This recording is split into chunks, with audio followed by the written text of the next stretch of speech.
everyone, and welcome back to Conversation Wave. First of all, I just want to thank you guys for keeping up with me and watching this video, and thank you for your patience as well. I know it's been a while, but hey, I'm back, and this time I'm going to try, especially with this coronavirus thing, innit? Like, I'm going to try and be more consistent, you know what I mean? So, I'm going to try to read up more and trying to come back with more and more content and stuff like that. But my question for today is, are your ambition godly driven or worldly driven? You know what I mean? Because a lot of us, we have a lot of ambitions. We inspire to do something. We inspire to be something. But is what we inspiring to be is meant to be for you or for God? Is it meant to be for your household, for the church? Is it meant to be for the world or for heaven? You know what I mean? A lot of us, when we do our thing, we mostly think about three things: right? Ourselves, our comfort, and our family. You know what I mean? But a lot of the time we miss out the aspect of, but what does God think about what I'm doing? You know, if you want to be a businessman, do we think to ourselves, what does God think whether I should do this or not, or do we just want to do it because of the benefits of it? You know what I mean? When we think about wanting to be footballers, for example, does God want me to be a footballer, or does God want me to do something else?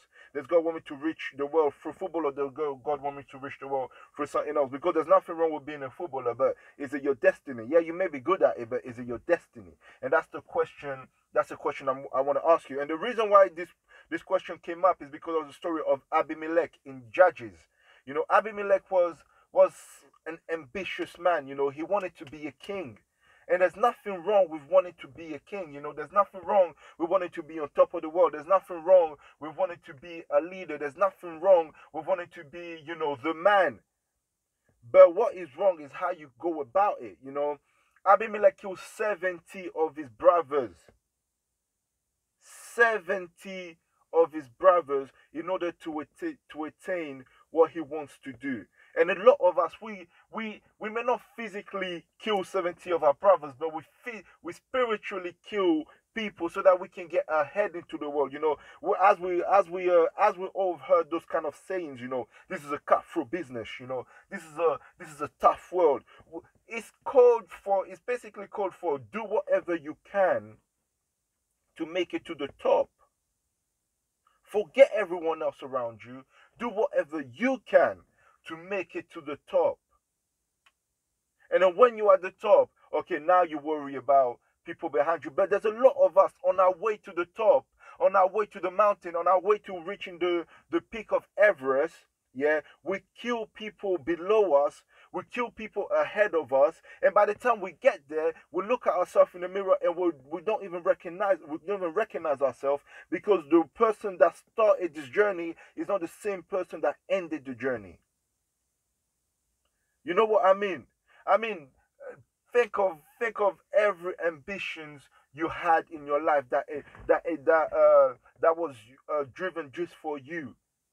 And look at the damage it did to people. Look at the carnage it created around you. And think of when you started doing things for God. You're more uplifting people. You're more engaging with people. Your leadership is different compared to when you wanted to do things on your own. And as Christians, as people of God, that's something we need to remember. That's something we need to hold dear, especially in times like these.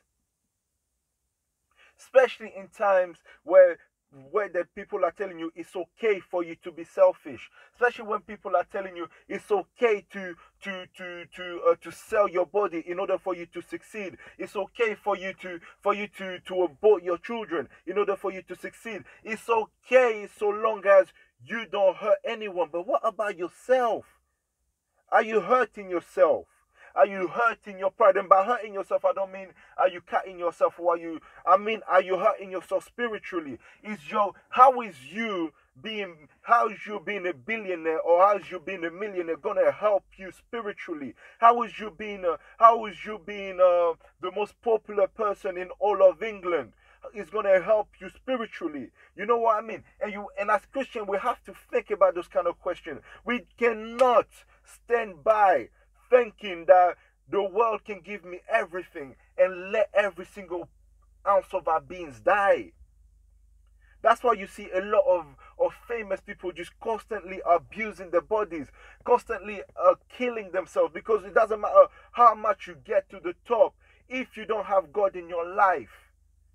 it will not mean anything to you. And I'm a perfect I got a perfect testimony for that, man. When I was 5 years old, all I wanted to do was join the army. And when I joined the army, it was the greatest moment of my life. I enjoyed it. But my joy was only short-lived. Why? Because I didn't have God in my life. One day I'm going to go deeper into this testimony, yeah? But honestly, when you don't have God in your life, there's a hole. There's a hole that cannot be filled, and that hole leaves you empty. That hole will leaves you dry. That hole leaves you sad. And it doesn't matter how much money you make, how much people love you. If you don't have God on your side, life is miserable. So what are your ambitions in life? Are your ambitions to fulfill the will of God? Or are your ambitions to fulfill your will? Because essentially that's what you're doing. You're either fulfilling the will of God, or you're fulfilling your will. And if you're fulfilling the will of God, then you can get all the blessings and all the thing that comes with it. But if you're fulfilling your will, your own will, you also get everything that comes with that too. And you have to look at yourself in the mirror. You have to look at yourself. You have to look deep inside and ask yourself, is that something I'm willing to live with? Or is that something I can live without? Because if it's something you can live without, then don't bother yourself with the things of the world. If it's something you can live with and you can take the consequences, then... But if you can live without it, then please, I implore you, there's another option out there for you, and his name is Jesus Christ. He came here, he died for you, so that you can make heaven your home. Do not lay treasures on earth where you can, well, when you die, it stays here, and everyone else gets to enjoy it. You know what I mean? But you, because you're dead. Lay treasures in heaven, where no thief can steal it, where no rust can destroy it, and no pestilence or insects and all of that can ruin it for you. You know what I mean? Anyways, this has been Conversation With. I hope you enjoy. I hope you like, subscribe, leave a comment down below. And also, nah, that's it. I got nothing else. I had a question, but then I forgot about it. So anyways, peace, guys. If I remember the question, I'll put it on the description below. So like, look at the description if I remember the question or not. But other than that, I hope you guys have a good time. I hope you guys go in faith, and I hope like God speaks to you guys, man. All right, cool. Bye.